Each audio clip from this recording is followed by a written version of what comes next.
একজন আলেমকে মিথ্যা লকব দিয়ে মিথ্যা কথা বলে তাদেরকে দুনিয়াতে অপমান করলেও আল্লাহ বলেছেন, ও আমার গোলাম, ও আমার আলেম, ও আমার বান্দা, তোমরা শুনে রেখো,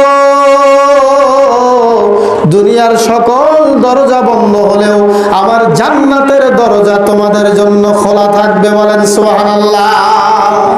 আল্লাহ রাব্বুল আলামিন এই জন্য বলেছেন, লাহুম জান্নাতুন তাজরি মিন তাহতিহাল আনহারু খালিদিনা ফিহা আবাদা। আল্লাহু আকবার।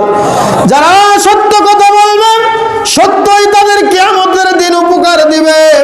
আর আল্লাহ বললেন, এটা এমন দিন, এই দিন তো উপকার দিবেই দিবে। তারা এমন জান্নাতে প্রবেশ করবে, ওই জান্নাতের তলদেশ দিয়ে নহর প্রবাহিত হতে থাকবে।